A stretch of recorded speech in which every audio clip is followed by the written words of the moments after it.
Everyone, we are so excited to be joined today for a webinar on who gets to compete in winter sports, a lunch and learn. So I hope you brought your lunch. I have mine here on access in equity or inequity in the winter games / winter sport more broadly. I am Jamie. I am the founder and CEO of Flame Bearers, which is a women's sports storytelling studio that exists to amplify incredible women athletes like Dr. Seun, like Maé-Bérénice, and Dr. Ketra is on our advisory board. So I am so excited that we are having this conversation today. By way of introduction, Dr. Seun Adigun is a two-time Olympian. She is the first and only African to compete in both the summer and the winter games. Pretty incredible. She is a track and field Hall of Famer, the pilot of historic Nigerian women's bobsled team. She's also a doctor of sports chiropractic medicine and sports biomechanist, and she's a member of the Special Olympics Board of Directors. She's incredibly passionate about elevating the stories of underrepresented communities. Our next athlete that we have is Maé-Bérénice Méité. She is also a two-time Olympian. She's a six-time national figure skating champion. She is the founder of the Detail Studio, an incredible online platform for mobility, choreo, and flexibility. She was the co-host of our incredible series, elevating the stories of women competing in Paris with the last Olympics and Paralympics. And she's a massive human rights advocate who is really dedicated to using her platform for championing the stories of all athletes and underserved youth. Last but certainly not least, we have Dr. Ketra Armstrong. She is the Director of Culture, Equity, and Community at the University of Michigan. She's a professor of sports management. She's the director for the Center of Race and Ethnicity in Sport. She's a faculty athletics representative. This list just keeps going on and on. She's a graduate faculty in sports management. And last but certainly not least, she's on our Flame Bearers advisory board. And we are so immensely appreciative of her guidance and support over the last 5 years. So we are so grateful to be having this conversation today. I'm going to go off camera and pass it over to Dr. Ketra to have this wonderful conversation. Yes, thank you so much, Jamie. And thank you to those of you out there in virtual land who decided to hang out with us for your lunch or dinner, wherever you are in the world, right? And I am so honored to be able to moderate this conversation. Now, you just heard Jamie introduce our elite athletes. Listen, they are Black girl magic personified, and we're going to talk about some very important topics. And you know, when we think about the Olympics, like this is a very fun time of the year, right? And so the Olympics, it showcases, it brings like a youth sport as a tool to bring the whole world together and to celebrate these ideals of working hard and striving for excellence and all of these kind of things. And it sort of brings together this cultural festivities, and we learn about the history. We learn about so much, and it brings all these nations together. And it tries to like encourage us to get past our politics, our religion, and all of those things that divide us. So we know that there are some laudable promises and possibilities that inspires us when we watch the Olympics. But we also know that there are some perils when it comes to the Olympics. And the one that we want to talk about particularly today is a lack of diversity in the Winter Olympic Games. And again, the two athletes that we have here, first of all, they're incredible people. These are two of the most impressive people you will ever meet. And they're also world-class athletes and former Olympians. So these particular ladies have lived and they understand the perils and the possibilities of the Olympics. So let's get started. I want to talk about, these Olympics, we're seeing a lot. We're seeing newcomers, we're seeing veterans, we're seeing interesting storylines. We're seeing people get through, heartaches and heartbreaks and all of that, right? But what are we not seeing? What are we not seeing? What is missing? So I want to start with you, with you, May. What are we missing? What are we not seeing in this illustrious Olympic Games? Not enough Black and minority athletes from representing Africa but not only, just being a representation of minorities in general on the Olympic scene. Like from what I remember, what I know in figure skating, for example, I think the last Olympics, we had Vanessa James, and she was the only representative of the Black community in figure skating. She's a pair skater. Before that, we were the only two for the previous two Olympics. So we would love to see a little bit more of diversity in those sports. And granted, they're more catered to a Caucasian audience because that's where the ice is and the accessibility to those sports is.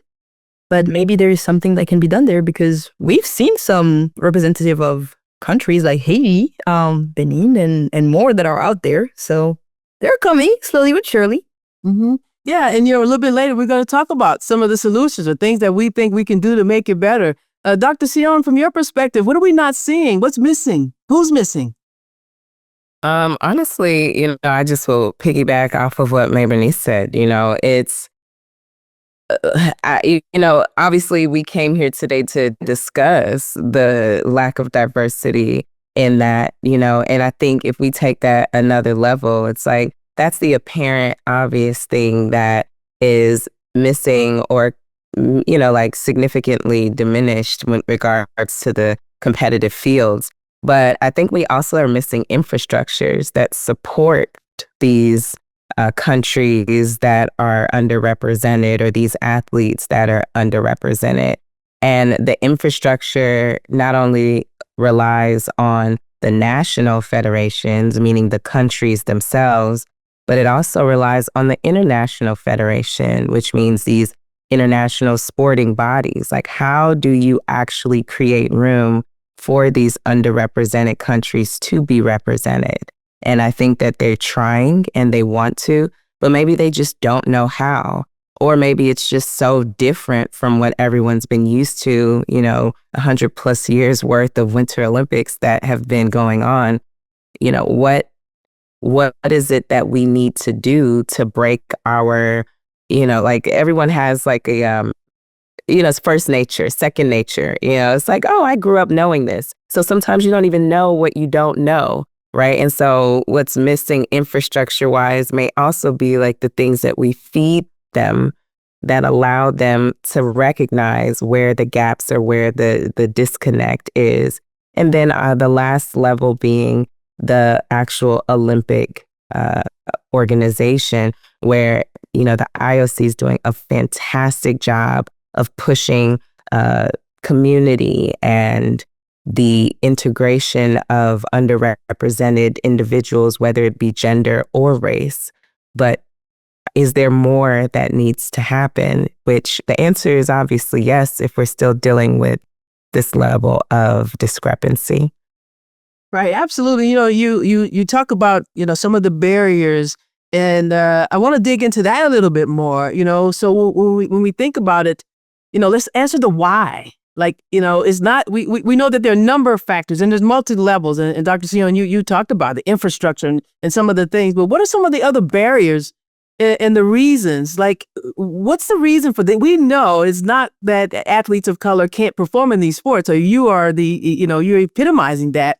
So besides infrastructure, what are some other barriers and reasons why there is such a lack of diversity for people of color, athletes of color in the Winter Olympic Games?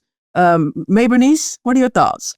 I would say, well, the cost of the sports is one of the factors that definitely enters into play. I don't know how it is for other sports. Knowing figure skating, if you want to be among the best, sometimes you have to go travel, do some camps, or just like for a season, just creating the dresses, building the programs. You can easily reach the tens of thousands of dollars, if not more.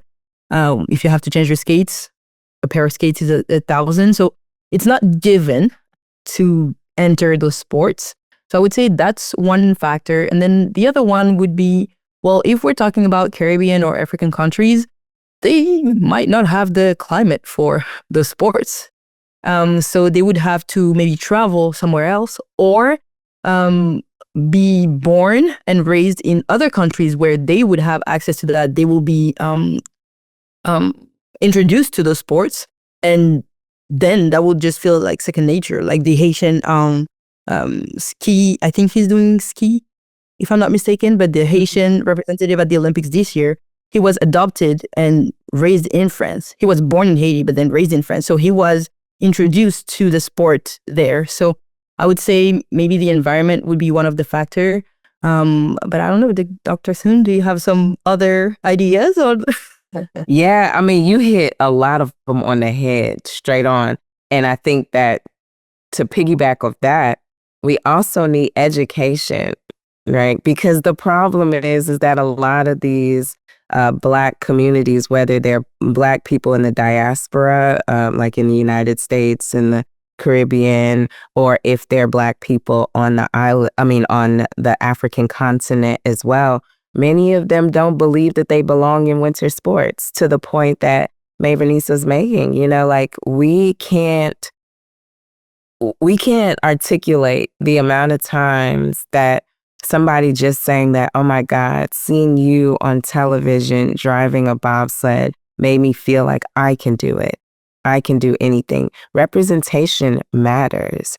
And I think that if people really want to grow the sports and tackle this underrepresentation problem, then we need to also educate these communities. I can't tell you how many times I run into red flags or brick walls just trying to move the winter sports in Africa, particularly Nigeria, just because, from the top down, everyone's like, well, we don't have winter in our country.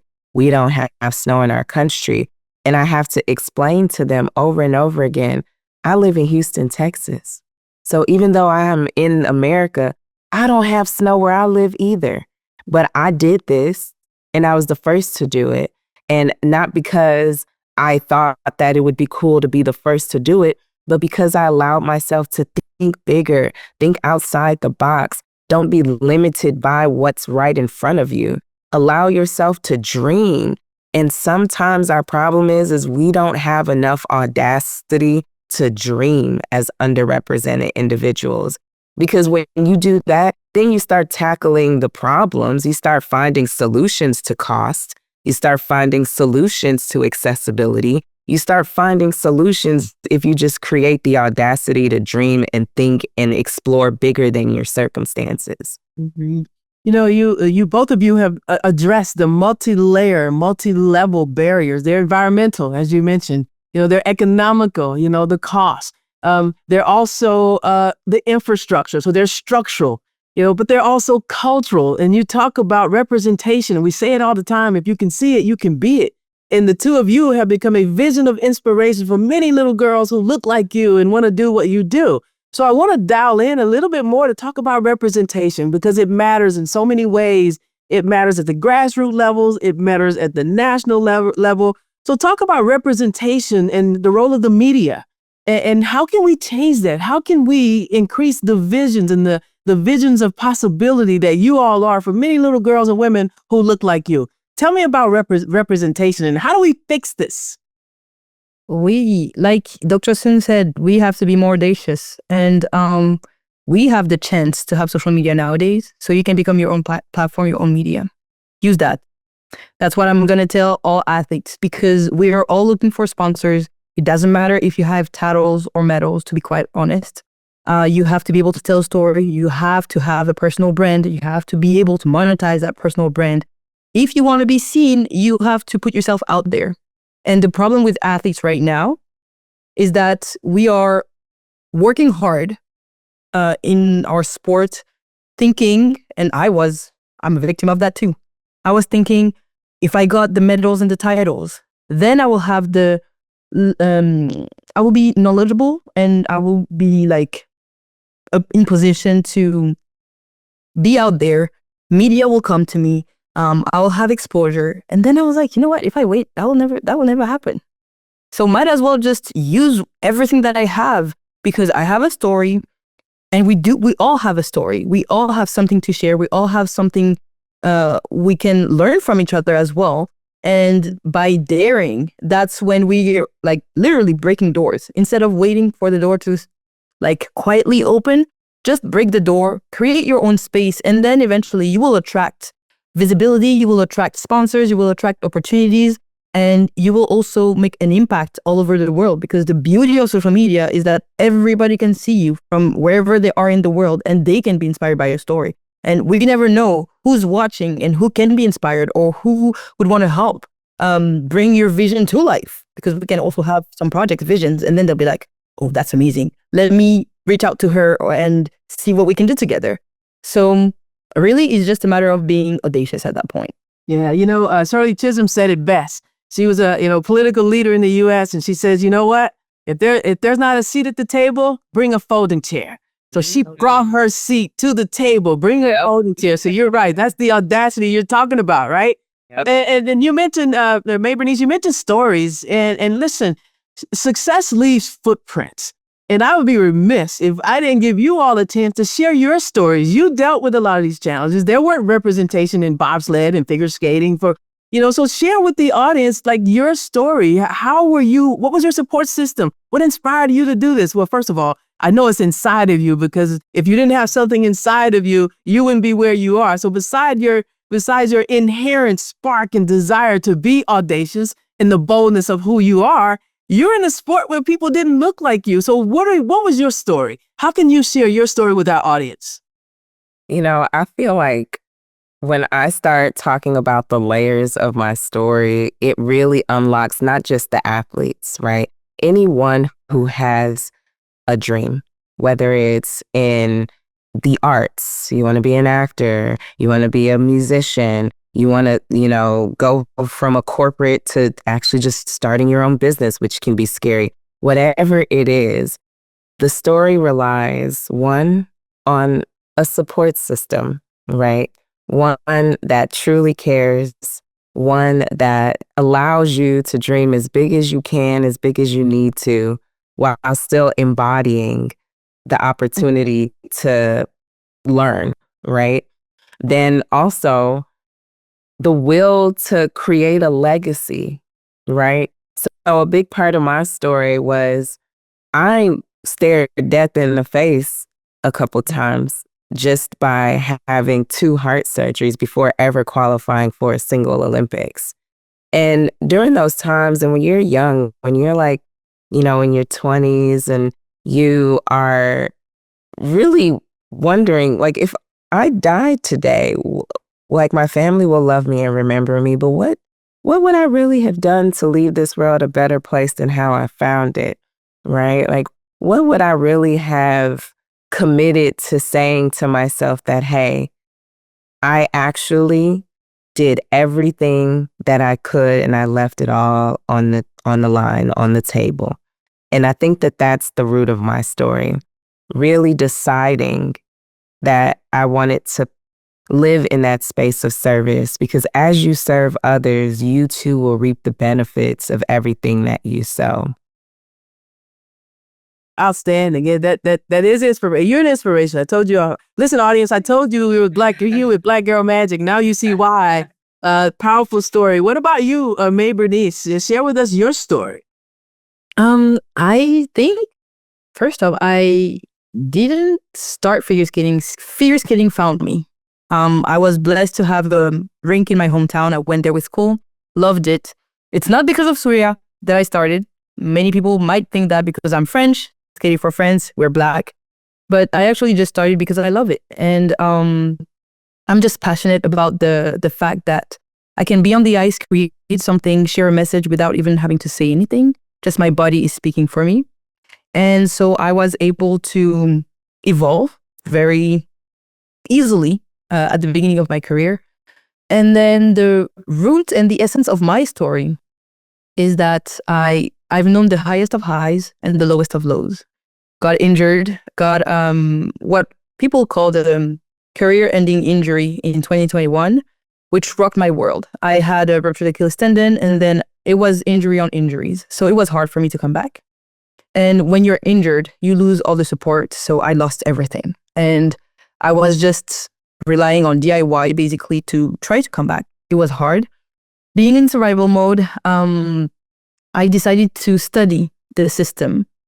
From the inside, I knew everything because we're here as athletes.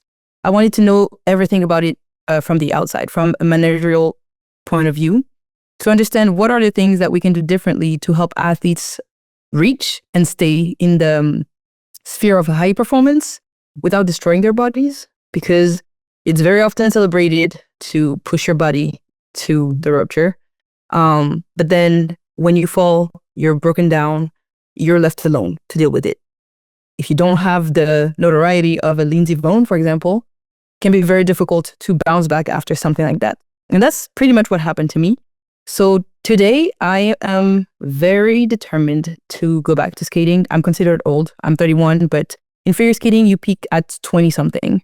So this is old. But I don't think I'm done writing my story and leaving a legacy in figure skating. And the baby May had to die in order for woman May to be born, to discover who was the woman behind the athletes and what was my purpose.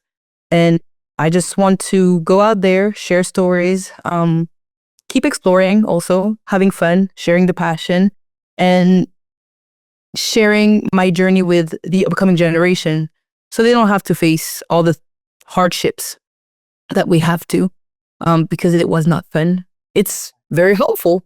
Not fun though. Yeah. Well, listen, we are sure that your story is not over. You're going to be like the caterpillar. When the caterpillar thought her life was over, she turned into a beautiful butterfly. So you're just waiting for the butterfly Maé-Bérénice to evolve, to emerge. So listen, we have some very, very interesting questions from our audience members. So I really want to get to this. And one of the questions, it says, all 4 Black women on the U.S. bobsled team came from track and field. So USA Bobsled has actively recruited track and field athletes. And how can other sports follow that model? And we do know that one of the things that has contributed to diversity in the Winter Olympics is crossover. Athletes who are crossing over from one sport to the other. So what are your thoughts about what other teams can do to get other athletes from other sports to diversify the Winter Olympic Games? Whichever one of you want to take that question. Well, I can jump in. Particularly you, excuse me, Dr. Seun, because you're one of those athletes. You were in track and field, and so you are the crossover athlete. Talk about it. Absolutely. So it's interesting because my passion besides sports is in injury prevention and rehabilitation. And becoming the doctor I felt like I needed when I was an athlete, right? And so when I hear Maé-Bérénice talk about her story, I'm like, that's exactly why I wanted to get into the profession that I am and become a biomechanist so that we can understand, is the body doing what it's supposed to do? And also, are these muscles firing the way that they're supposed to? And when we say how they're supposed to, relative to you, not relative compared to a European or Asian body type, right? One that is relative to you as an African-born woman, right? Or just quite simply as a Black woman, right? And so I just wanted to touch on that real quick because I really want to give you your flowers, May, for finding the courage to come back and do something special, because your story is not over.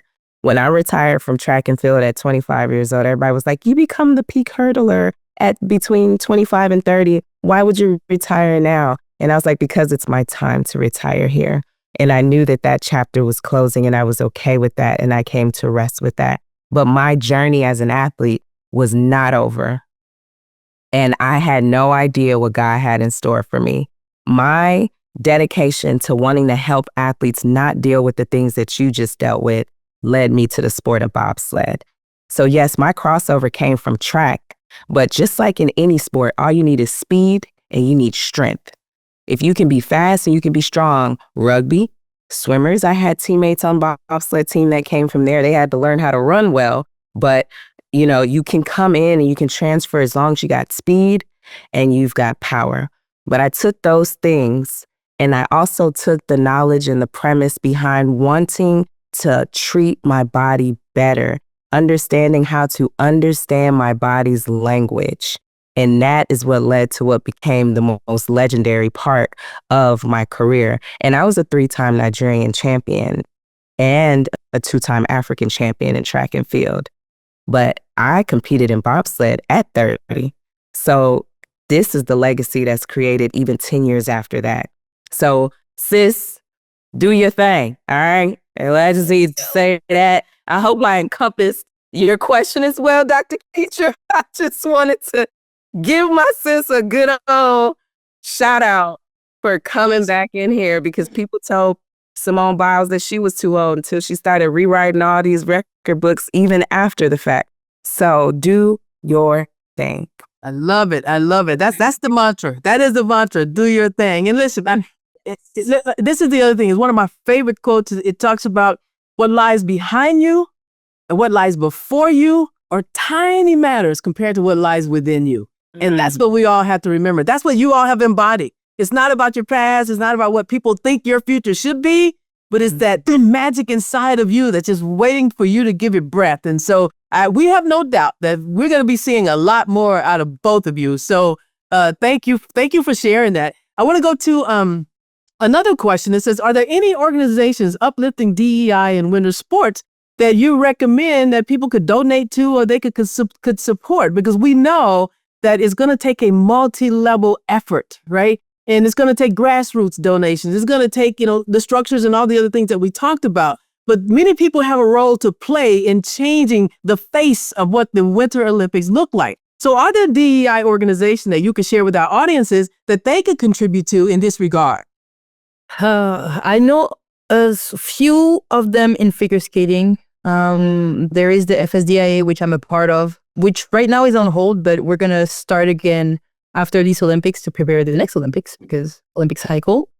There is another one by Joel Savory. I do not remember the name right now, but there are a few out there. I would love to give you the names right off the bat, but I don't have them all. But maybe I can try to put them on my Instagram stories if you're on Instagram or something. Would love to send them out there, but we definitely need more working together in different countries and continents. Because the problem is with the one other organizations that is actively running right now, they're only helping, which is great, but they're only helping American figure skaters or athletes. So if you're a minority from another country, unfortunately, you cannot benefit from that help, which is understandable. But at the same time, we need to be present everywhere. So, yeah. Yeah. And to piggyback off of that, I don't know of a single organization, DEI, which I don't know a lot of things, right? So let me just make sure I premise with that. It may exist, but I don't know of a single DEI organization that, when I heard this question, I heard will help support people of, Black, or, underrepresented backgrounds that are across all the sports or that are in the Winter Olympics, right? I don't know of one in bobsled and skeleton, which we fight for. I mean, the International Olympic Committee does an amazing job of trying to reach all people. But as far as an organization, maybe some type of nonprofit, whoever asks this question, you might be onto something, because there's a huge void for it and a huge need where there could be something that could be created that allows people from all over the world to tackle the problem that Maé-Bérénice just mentioned, to actually contribute to this, because they know that this particular fund is available for access to athletes from different sports in winter from all over the world, to give them at least a little bit of support. The sport of bobsled, in one season, you can spend up to $100,000 easy just trying to compete. I paid $20,000 just for my sled, and it was refurbished. So just to give you an idea, even $1,000 here or there really, really helps move the needle for some of these athletes. So I'm hopeful that maybe something like that will exist at some point. And if it does, let me know, because I'll help, champion that. Yeah. Well, I guess another question related to that is, then what can be done at the grassroots level, like in the communities, instead of waiting on the DEI organization or the sport organizations to do what we think they should be doing anyway? What are other ways that we on a grassroots level even can garner support? Dr. Seun, you mentioned earlier, you're talking about education, just helping, first of all, creating the desire for them to want to participate. So at the grassroots level, what can regular non-Olympians do to support this movement? Share the stories. Like Maé-Bérénice said, we are in an era of storytelling being your gold mine. And when we are we're only like our individual people. And sure, we have reach, but to the point that you made earlier, Dr. Ketra, the media has a huge role to play in how these stories are told and how people receive it, and then how people ultimately champion it. And I think at the grassroots level, it's really important for us to tell the stories, because without the stories, there's no interest or desire. You can't just go up to someone and ask them for money when they don't even know why they should care about this. Yeah, Black people doing winter sports is cool, but what's the why? Where's the story? How do you connect to the people? So at the grassroots level, we really need to figure out, whatever sport or whatever organization is trying to be targeted, whether it's skiing, whether it's figure skating, whether it's bobsled or skeleton. We need to understand, how is it relevant to the grassroots of that area, of that community, and how is that story being told? Mm-hmm. I think one of the things that, we can try to do, Jamie and the Flame Bearers, we can also try to gather whatever resources we can find to try to share out, because there is, we know that there's not enough information. But I agree with you. You talk about the stories, media. So what I love about social media is that it has empowered the voices that have been silenced for so long. It has given visibility to the faces that have been invisible for so long. And so I love the fact that girls and women are taking control and not having the narratives and the images filtered through traditional media. So we get to tell our story, how we are, as we are, and why we are on our own terms. So I just want to echo the power of the media, social media, in that whole process. There's another question here, talks about how lonely it must have been for the two of you being the only one, and so share with them how you overcame that. We already know, we can tell that it's within you. You have the fortitude, you have that audacity to be great, and you're unapologetically, who you are. But they talk about the loneliness. So share with them how you dealt with the loneliness in such a large stage. Personally, for me, it wasn't lonely, which is a blessing, because in France, we have the chance to have diversity, actually. So I grew up with people who, like the French team at some point in 2011 when we went to World, we had somebody who was from Spain, another one from Brazil. Well, the origin. So Spain, Brazil, north of Africa, me, Ivory Coast and Congo. So diversity was a part of who I grew up to be. But when I came to the US, I realized that it wasn't the case for everybody. But figure skating is a little bit more accessible in France because the system is different. But the one thing that I had to do, though, was to shield myself. And the standards that I set for myself was 4 times as harsher than anybody else. Well, I think we all had that conversation. You're a woman, you have to work 2 times as hard. You're a Black woman, you have to work 4 times as hard to get the same thing as others. So I did not realize the bias that I had to face, because for me, it was just the norm to work more than others to get the same thing. And I knew if I made a mistake, it wouldn't be forgiven as easily as others. But eventually, when my armor of excellence and perfection crumbled, I had to figure out and understand that I had value outside of the results and performance, which was hard, was the process that I went through from 2021 until today. Because to me, my value was solely in my results, titles, and performance. I didn't know that it was lonely in that sense. I didn't know that I had value outside of that. So I would say in my journey, that would translate into more of that, more than I didn't have examples, or it felt lonely, because people welcome me like another skater. But then when you're judged, it's different. Yeah. That's so good. That's so good, because it's not a unique experience. That moment of introspective reality check, it's a thing. Even when you know that you have a value outside of your sport, it's still something you have to deal with. Because I can tell you, as someone who simultaneously did all these degrees and tried to, like be a bobsled athlete at the same time, and knew that when I was done, I was going to be this amazing doctor. There's still the question of, who are you when you are not trying to be the best version of yourself athletically? Like, what do you like to do for fun? Like, not sleep. And because my immediate answer was like, sleep, hang out with friends and family. like, yeah, that's cool. But like, what do you like? What do you like? What is your value point? And I think to May's point, it's so important that we recognize the mentality, especially as Black women, that we enter into this space with.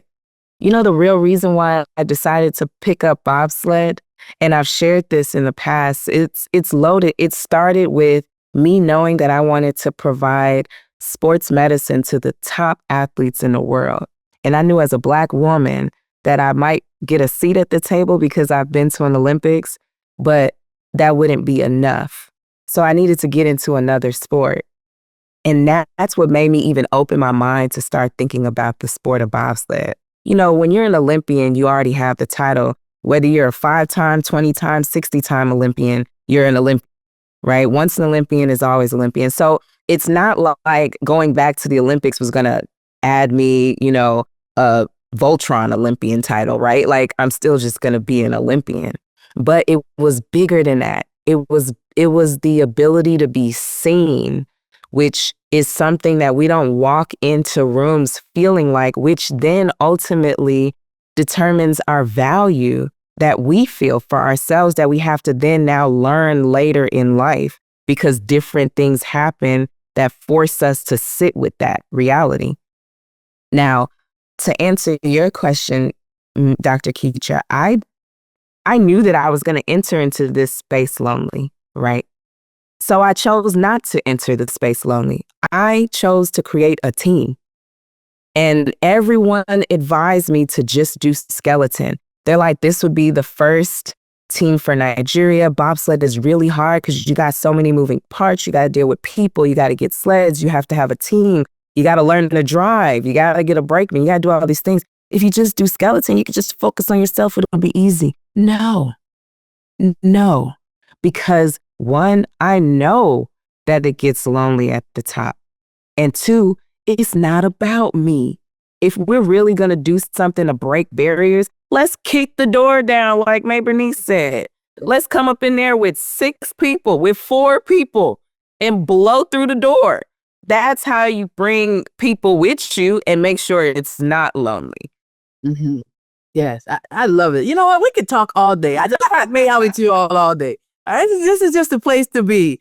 I want to kind of, there's another question here. It talks about how much have you had to focus on your appearance, especially regards Black hair? And we know that Simone Biles was criticized even for Black people from her own community about hair. But I want to broaden it. I want to talk about the performance of Blackness. Like, how much do you bring your elements of Blackness to your sports, like intentionally? And, what you do in the music and, expression, because we know Blackness is perform. It is a performance. It's an element of culture. So talk about Blackness in the way in which you perform it, or even if you're mindful of being your cultured self as you're performing. What are your thoughts? So many things to say on Let's do it. For so long, I tried to beat the mold, to do as they pleased. I used to have my hair relaxed, because it was just like that. It was just the norm. And then one day I asked my mom why my hair is not looking like Michael Jackson, when he had the fro. I was like, I want it to look like that. That's the day I decided I was gonna go the natural route. It was a fight. Well, a little fight, with my mom, because she was like, it's easier to manage and stuff. But I was like, no, I want to learn and embrace my natural self. I also had some issues with my skin color because, being dark-skinned woman was not the trend back in the day. So we were not the standard of beauty. And at some point, I used to bleach my skin, which is not good. But now I embrace all of that. And the way it translates into the skating, well, we have the freedom to create, to perform on whichever music well, almost because of copyright issues, but we have the freedom to create and perform on any music that we want. And that's the part that I love the most. 2 or 3 years ago, I skated on Michael Jackson, They Don't Really Care About Us. I made a special mix because of the situation that happened in 2019 with George Floyd and the violences that are happening in general. And it was a way for me to express something that weighed heavy in my heart, but I didn't want to put any words for them to be twisted in a way that wouldn't serve me good. But dancing, hey, I'm just dancing. I'm just expressing myself on the ice. I'm not saying anything or I'm not doing anything wrong. I'm just using freedom of expressing myself in a different way that can touch people from any background, really. So using music that speak to my soul, that allow me to either tell my story or to push boundaries for others, or in figure skating, it's so easy. You just need to be a little bit creative. You just need to, dig deep down inside and let your heart speak. And that's really what I want to do coming back to competitive skating. It's just to express myself in a way that I've never expressed myself. To showcase also what Black artistry can be, because there is one type of artistry that people are used to. And what I've been told for my whole life is that I'm very athletic, I'm very strong, I'm powerful. But the word gracious would not be the one that people will use for me. They will use very strong words like powerful and energetic and all of that. And they want me to do only programs like that. But then I'm like, I can be very delicate if I want to. I can be very gracious. But it depends if you're willing to open also your mind to what different type and different shades of artistry look like. Because you're used to one thing. And so if you don't see that thing, then you say it's not. But I'm like, is it not really? Or are you just a little closed-minded on what it could look like? So it's also to expand people's palette on artistry. The comeback is all about that. And the Detail Studio was created for that because I was tired of hearing, you're not enough, you need more artistry, you need more this, that. And I'm like, what does it mean? How do I make it better? How? Because I'm open to criticism, but you're just pointing out what's not working. You're not giving me the tools. So I had to study a little bit so that I could understand how to make it happen. So now it's time to implement and we'll see. Absolutely. Well, we look forward to it. So good. Dr. Seun, talk about how you bring Blackness to the spaces that you occupy when you're performing, or are you mindful of it? I am so mindful of it. But to Maé-Bérénice's point, it was an evolution to this point, right? So I was born and raised in Chicago, right? So I grew up understanding a completely Black American experience outside of my household, and then a completely Nigerian adapted to an American first generation experience, right? And so I had to understand what that looked like for myself, I think identity wise, right? Because to Maé-Bérénice's point, it was not cool to be dark. I mean, I had people tell me that I was dirty because my skin was so dark. Like I had to have dirt on it, right? Like that doesn't embody confidence, right? But I didn't really care. I have 3 brothers, so I was born with tough skin. I just, but these are things that get implanted in your mind. And in all fairness, when I was younger, right, in my parents' effort to also make sure that I was received and accepted, my name is Seun, but everyone called me Sean growing up. And that was when I was going to school. When I was going to school, I remember I got into school and a guy, the principal there, who happened to be a white male, was having a hard time understanding what my mom was saying when he asked, what's her name? And she was like, Seun. And he was like, Sharon? He was like, no, Seun. So he said, well, is it okay if we call her Sean? And my mom was like, yeah, I mean, that's fine. I mean, we know her name, so it's not really a problem. So for me, at the tender age of 4, right, going on 5, all I hear is like, oh, okay, well, at school they call me Sean, at home or in Nigeria or wherever I am where there's Nigerians, they call me Seun. And that stood until probably about now almost 4 years ago when I finally started teaching people how to say my name correctly. And I started teaching people that my name is Seun. And I knew it was going to come because if you look at old interviews, anything before maybe 2022, you'll see that I say in some interviews, my name is Sean. And in some interviews, my name is Seun.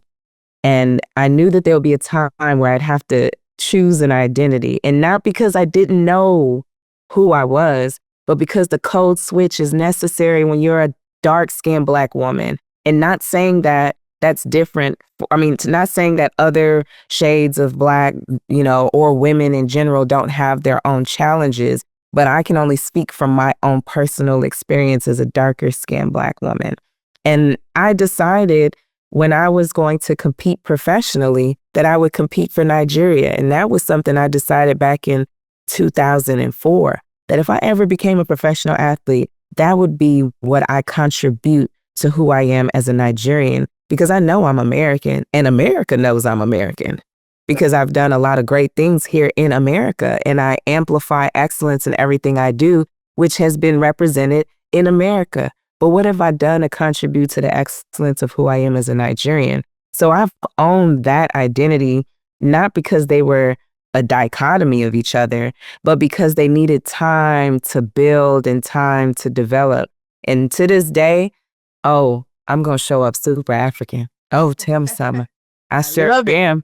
I sure am. I'm going to teach you how to say one word in Yoruba, which is Seun, and that means thank you, because that's my name. And if we can learn another word in another language, then why not take a teachable moment every opportunity that we get? So these are the things that I do and how I show up. For the Olympics, I helped design the opening ceremonies, outfits for 3 different Olympic editions to make sure that they spoke to the culture to the T, because we gonna look fly in all our clothes. Hey, I love it. I just love it. I love it. I love it. And they tell us it's not what we're called, but what we answer to.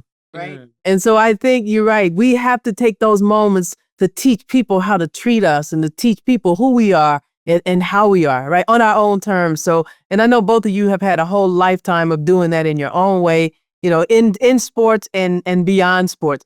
Unfortunately, we are out of time. Like, time so flies when you're having fun, and I can talk to you all day, but I just want to, before I wrap it up, is there any last nugget you would like to leave before we wrap it all up? Either of you, any one last nugget you'd like to leave our audience with as we think about, diversity in winter sports and all of what's needed to change the face of the participants that we see? Any last nugget or drop of pearl of wisdom that you would like to share?